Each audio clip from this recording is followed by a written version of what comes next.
भाजपच्या राज्यभरातील जिल्हाध्यक्ष आणि शहराध्यक्षांची नियुक्ती जाहीर करण्यात आलेली आहे आणि पुण्यात धीरज घाटे यांना पुन्हा एकदा संधी देण्यात आलेली आहे आणि पुन्हा शहराध्यक्षपदी त्यांची वर्णी लागलेली आहे। स्वतः धीरज घाटे आता आपल्या सोबत आहे। तुमचं अभिनंदन।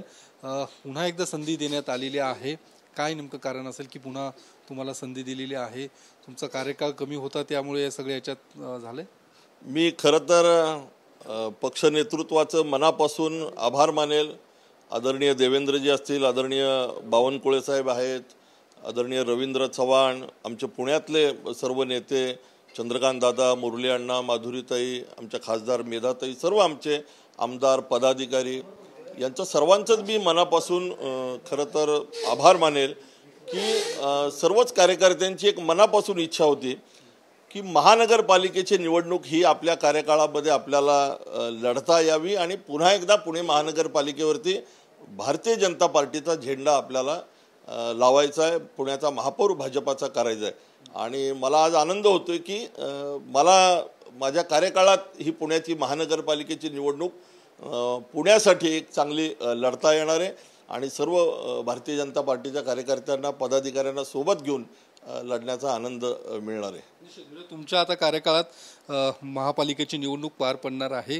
काय नेमकं आव्हान असणार आहे? काय नेमकं तुम्ही आता टार्गेट डोळ्यासमोर ठेवून या संपूर्ण निवडणुकीला किंवा या सगळ्याला पुढे जाणार आहात? पुणे शहरामध्ये एक आनंदाची आणि अभिमानाची गोष्ट की पुण्यात लोकसभेमध्ये आपण चांगले यश मिळवले। विधानसभेमध्ये पुण्यात भाजपाच्या 6 जागा निवडून आल्यात। राज्यसभेचे खासदार आहेत, पुण्यात 3 मंत्री आहेत। मला असं वाटतं की केंद्र सरकार, राज्य सरकार या दोन्हीच्या कामांचा आणि पुणे महानगरपालिका म्हणून मागच्या पंचवार्षिकला केलेल्या कामाचा किंवा पुढच्या 4-6 महिन्यामध्ये सामान्य पुणेकरांचे प्रश्न घेऊन महानगरपालिकेच्या दरबारी वेगवेगळे विषय घेऊन आम्ही काम करणार आहोत आणि मला खात्री आहे की पुण्यामध्ये पुन्हा एकदा भारतीय जनता पार्टी महापालिकेत सत्तेत येईल। म्हणजे महापालिकेत तुम्ही म्हणता भाजप सत्तेत येईल आणि एकूण भाजपची जी ताकद आहे पुणे शहरात अधिक आहे आपल्या पाहायला मिळते, त्यामुळे स्वबळावरती ही निवडणूक भाजप पुढे जाणार असं एकूण तुम्ही प्रयत्न करणार? नाही, पुण्यात आमचे 100 नगरसेवक मुळात भाजपाचे आहेत। 5 जण भारतीय जनता पार्टी ज्यांनी उद्धव ठाकरे गटातून प्रवेश केला, आम्ही 105 जण आत्ता आहोत। त्यामुळे ह्या 105 जागांवरती पुन्हा एकदा भाजपाचा उमेदवार निवडून आणणं ही तर आमची प्राथमिक जबाबदारी। आता याच्या संदर्भातला जो काही निर्णय असेल तो वरिष्ठ पातळीवरती मला असं वाटतं की पक्षाचं नेतृत्व जे आहे ते प्रदेश स्तरावरती करतील, पण पार्टी म्हणून आम्ही पुण्यामध्ये महापालिकेची निवडणूक जिंकण्यासाठी, लढण्यासाठी सज्ज आहोत। सज्ज आहात, पण मग तुम्ही तसं काही पक्षाला सुचवणार आहात का? आपली जर पक्षाची एवढी ताकद पक्ष शहरात आहे तर स्वबळावरती आपण ही निवडणूक पुढे घेऊन जाऊ शकतो किंवा निवडणुकीला सामोरं जाऊ शकतो? मी आपल्याला म्हणलं तसं की आम्ही आत्ता 105 नगरसेवक आमच्याकडे जर आहेत तर आम्ही त्या जागा पुन्हा निवडून येण्यासाठी आम्ही प्रयत्न करणारच आहोत। त्यामुळे आम्ही पक्ष नेतृत्वाला, वरिष्ठांना हे निश्चित सांगणार की ज्या जागांवरती आपण भारतीय जनता पार्टी म्हणून निवडून आलो, काही जागांवरती तर आम्ही अगदी कमी मतांनी मागच्या वेळेस पडलेलो सुद्धा आहोत, त्यामुळे भाजपा म्हणून आम्ही महानगरपालिकेमध्ये पुन्हा एकदा सामोरं जाणार आणि महानगरपालिकेमध्ये निवडून येणार। महायुती म्हणून शेवटी याचा निर्णय मी म्हटलं तसं पार्टीचे वरिष्ठ नेते करत असतात, ते आम्हाला त्या पद्धतीने सूचना देतील।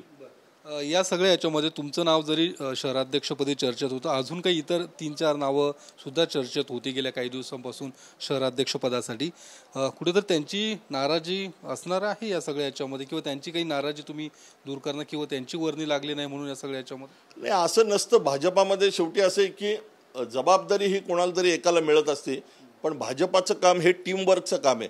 त्यामुळे जे या जबाबदारीसाठी, पदासाठी इच्छुक होते, आम्ही सगळे सोबतच गेले 25-30 वर्ष काम करतोय। पार्टी म्हणून आम्ही एकत्र काम करत असतो।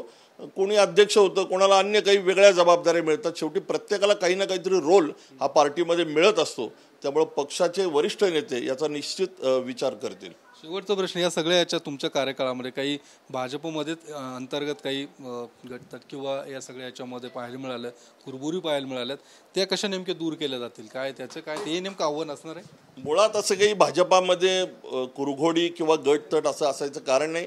भाजपा हा एकमेव असा पक्ष आहे की या पक्षामध्ये विचारधारेला मानलं जातं, व्यक्तिकेंद्रित न राहता विचारधारेला मानणारा कार्यकर्ता असतो।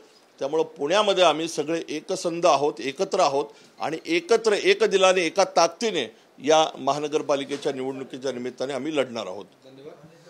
कॅमेरामन तुषार ननावरेसह मी योगेश बोरसे, TV9 मराठी, पुणे.